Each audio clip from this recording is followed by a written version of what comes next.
హైడ్రా అంటే పెద్దలను కొట్టి పెద్దలను న్యాయం చేసి పేదలను కొట్టడాన్ని భారతీయ జనతా పక్కా వ్యతిరేకిస్తుంది. ఒక ఎన్ కన్వెన్షన్ కొట్టి ఇతర ఫామ్ హౌస్లను ఇతర పెద్ద పెద్ద కంపెనీలను కాపాడుతా అంటే భారతీయ జనతా పార్టీ ఒప్పుకోరు.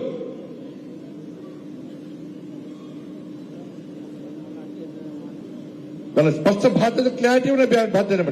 చెరువులను ఆక్రమించుకొని కుట్రలను ఆక్రమించుకొని ఇతర ప్రభుత్వ స్థలాలను ఆక్రమించుకొని స్వార్థం కోసం బిల్డింగ్లు కట్టడాన్ని భారతీయ జనతా పక్కా వ్యతిరేకిస్తాం.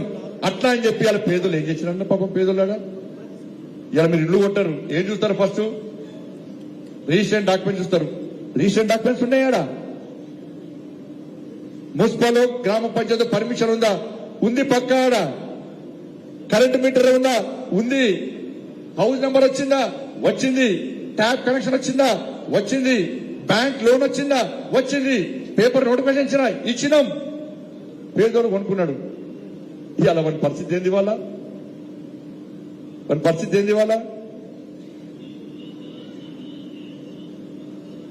ఇవాళ ఓవైస్ అనే మూర్ఖుడు, ఇలా ఓవైస్ అనే వ్యక్తి ఏం చెరువు అన్నది? సల్కం చెరువు. సల్కం చెరువులో బాధ్యత కట్టిన అంటున్నాడు. కట్టిండు. ఇలా పేద విద్యార్థుల పేరుతో పొట్టుపొట్టు పైసలు సంపాదిస్తున్నారు ఎంఐఎం పార్టీ వాడు. అలా సల్కం చెరువు విషయంలో కాంగ్రెస్ పార్టీ ప్రభుత్వం ఒక విధానం, ఇతర విషయాల్లో ఇంకో విధానం. ఇతర యూనివర్సిటీలో మాత్రం కూలగొడతామంటారు. కూలగొట్టాల్సిందే. దాని భారతీయ జనతా పార్టీ వ్యతిరేకం కాదు, కూలగొట్టాల్సిందే. కానీ ఓవైసీ అనే వ్యక్తి నా కాలేజీ మీద చేయేస్తే ఇవ్వని వదిలిపెట్టమంటే ఈ పిరికి పంద ప్రభుత్వం చేతులు ముడుచుకొని ఇట్లా కూర్చున్నది ప్రభుత్వం. నోటీస్ ఇస్తారట. నోటీస్ నెక్స్ట్ అకాడమిక్ ఇయర్ లో ఆలోచిస్తారట. అంటే చేయలేని చవట చేసిన ప్రభుత్వం కాంగ్రెస్ పార్టీ ప్రభుత్వం. ఇవాళ ఓవైసీ వార్నింగ్ ఇస్తే భయపడే ప్రభుత్వం కాంగ్రెస్ పార్టీ ప్రభుత్వం. దానిలో చదువుకునే 40,000 మంది విద్యార్థులకు ఏదో రకంగా న్యాయం చేయాల్సిందే, అన్యాయం చేయదు. కానీ అన్ని కూల్చినప్పుడు ఓవైసీకి ఎందుకు ఎగ్జిబిషన్ ఇలా కాంగ్రెస్ పార్టీ స్పష్టం చేయాలి. కాంగ్రెస్ పార్టీ క్యాడర్ ఆలోచించాలి. ఇలా అదే మన ప్రభుత్వం ఉంటే ఏం చేద్దామని వాళ్ళ ఒక్కడి కాదు 100 బుల్డోజర్ పెట్టి ఒక్కొక్కరికి ఒక బుల్డోజర్ పెడతాం. ఇలా ఓవైసీ కాలేదు. ఒక్కొక్కరికి ఒక బుల్డోజర్ పెడతాం. వాడొస్తే వాడు కూడా దాన్ని నొక్కుంది. దాన్ని అంటే బెదిరిస్తే భయపడే ప్రభుత్వం ఇది. అంటే దీనిలో కూడా మైనార్టీ సంతృష్టికర విధానాలే. హిందువులు చదువుకునే హిందూ ఇన్స్టిట్యూషన్ కానీ హిందువులు ఎక్కువ సంఖ్యలో చదువుకునే విద్యార్థులు చదువుకునే హిందూ విద్యా సంస్థల విషయంలో ఒక విధానం, మైనార్టీ చదువుకునే విధానం ఒక విధానం. మైనార్టీ యాజమాన్యం ఉంటే ఉడగొడతారు. హిందువుల మధ్య యాజమాన్యం ఉంటే మాత్రం దాన్ని కూర్చి చేస్తారు.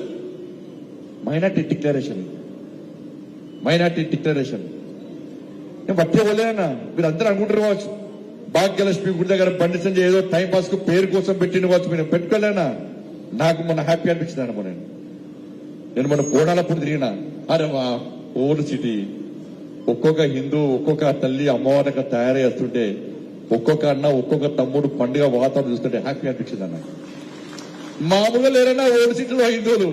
మీరు అందరూ అనుకుంటున్నారు బంజారీ పనిచి ఓల్డ్ సిటీ వానంట వీనంట వినయ జాగిరి వానయ మన జాగిరి ఓల్డ్ సిటీ.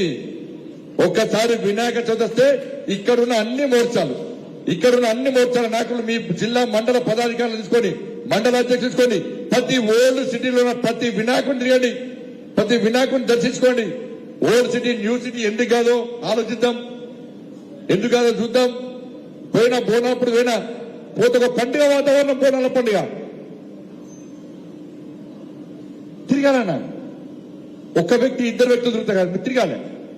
అక్కడ హిందూ సమాజం ధైర్యంతో బతుకుతుంది. వాళ్ళ ఎవరిదో ప్రాపర్టీ సమ్ముకొని ఇతర స్థలాలకు ఇతర ప్రజలు వేరు వాళ్ళందరూ తిరిగి వస్తున్నారు. ఇవాళ ఓల్డ్ సిటీకి తిరిగి వస్తున్నారంటే దానికి కారణం భారతీయ జనతా పార్టీ కార్యకర్తలే. భారతీయ జనతా పార్టీ ఇచ్చిన భరోసా ధైర్యం అనే విషయాన్ని ఒక్కసారి గుర్తుంచుకోండి.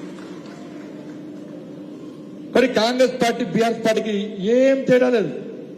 ఇచ్చిన హామీలు వాళ్ళు నెరవేర్చలే, ఇచ్చిన హామీలు వీళ్ళు నెరవేర్చలేరు.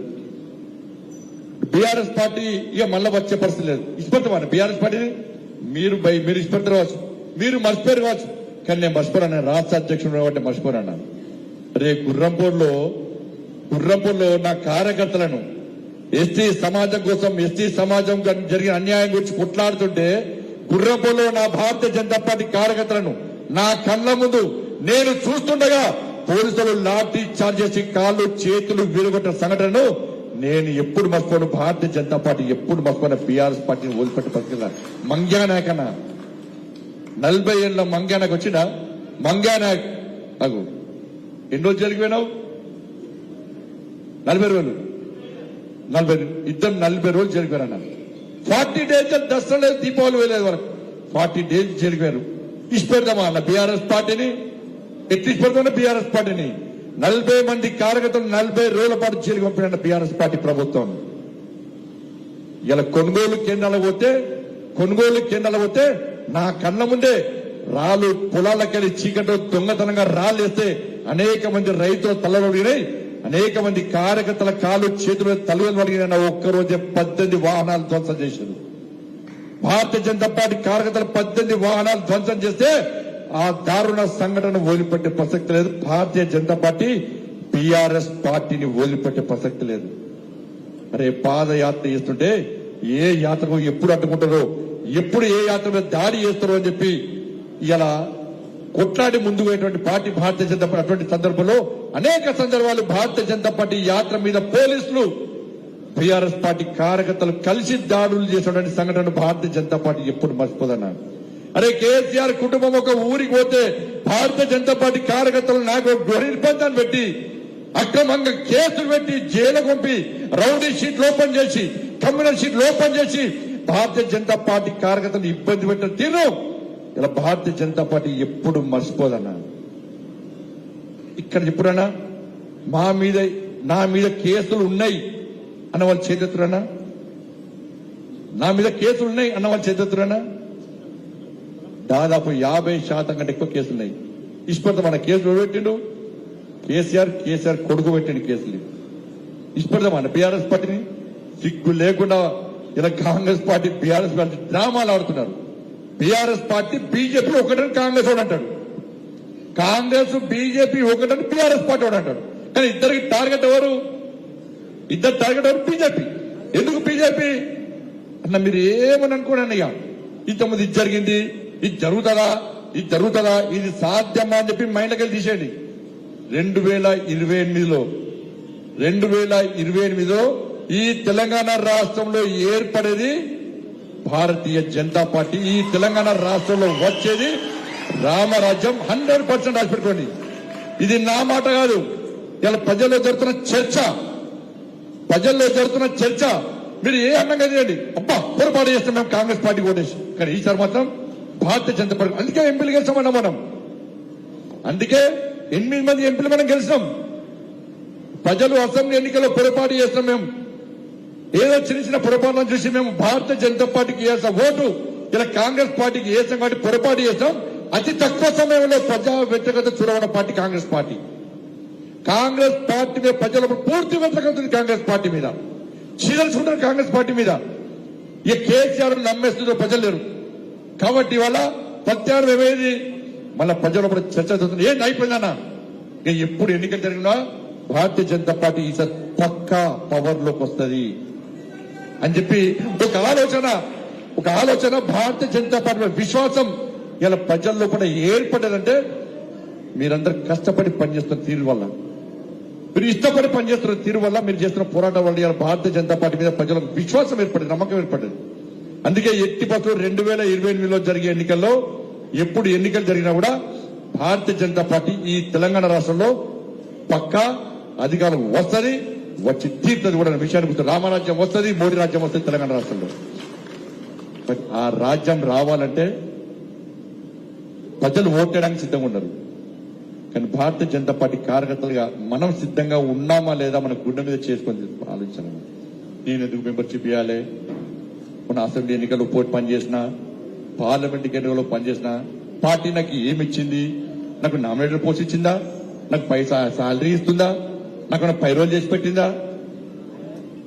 నాకు ఉద్యోగం ఇప్పించిందా? మా అన్నకు ఉద్యోగం ఇప్పించిందా? ఈ స్వార్థం కోసం పనిచేస్తాడు భారతీయ జనతా పార్టీ కార్యకర్త కాదన్నా. నేను మళ్ళీ చెప్తున్నా, జితేందర్ రెడ్డి ఎమ్మెల్యే ఎంపీ కావాలని త్యాగం చేయలే. జగన్ రెడ్డి ఎమ్మెల్యే కావాలి, కౌన్సిలర్ కావాలి, వాళ్ళ అన్న ట్రాన్స్ఫర్ కావాలి, నామినేటెడ్ పోస్ట్ కావాలని చెప్పి జగన్ త్యాగం చేయలే. మౌసులు కూడా త్యాగం చేయలేదు, త్యాగం చేయలేదు. దానికోసం వాళ్ళకి ఏ స్వార్థం లేదు. అనేక మంది కార్యకర్తలు జైలుకు పోయిన మంగ్యానాకు ఎలా ఎంపీ కావాలి, ఎమ్మెల్యే కావాలని జైలుకు పోలే. లాలు నాయక్ ఎంపీ కావాలి, ఎమ్మెల్యే కావాలని జైలుకు పోలే. అనేక మంది కార్యకర్తలు మా స్టేట్ సెక్రటరీ శ్రీనివాస్ గౌడ్ కూడా జైలుకు పోయి నిరుద్యోగ సమస్య మీద కొట్టాడుతుంది. వరంగల్లో 18 వినోద్ జైలుకు వెళ్ళి పోయేవాళ్ళు నిరుద్యోగ సమస్య. 18 వినోద్ అర్ధరాత్రి పోలీసులు ఇంటి మీద అడకపోయిన వినోద్, చిన్న పిల్లలు అడకపోయిన పోలీసులు.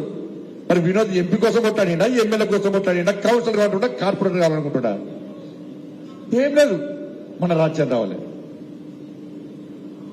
కానీ ఈ తెలంగాణ రాష్ట్రంలో పేదల బతుకులు బాగుపడాలంటే, మీరు అనుకున్నటువంటి పనులు కావాలంటే, కార్యకర్తలకు న్యాయం జరగాలి, పేదలకు న్యాయం జరగాలంటే సింపుల్ గా ఆలోచించండి. ఈ తెలంగాణ రాష్ట్రంలో మన ప్రభుత్వం ఏర్పడాలి, మన రాజ్యం రావాలి. దానికోసం మనం పనిచేయాలి. ఇలా మెంబర్షిప్ అనేది చాలా ఇంపార్టెంట్, చాలా ముఖ్యం. ఇలా మీరందరూ కూడా ఇలా తెలంగాణ రాష్ట్రంలో కిషన్ రెడ్డి గారు ఇంత సంకల్పం తీసుకొని జమ్మూ కాశ్మీర్ లో వాళ్ళు అక్కడ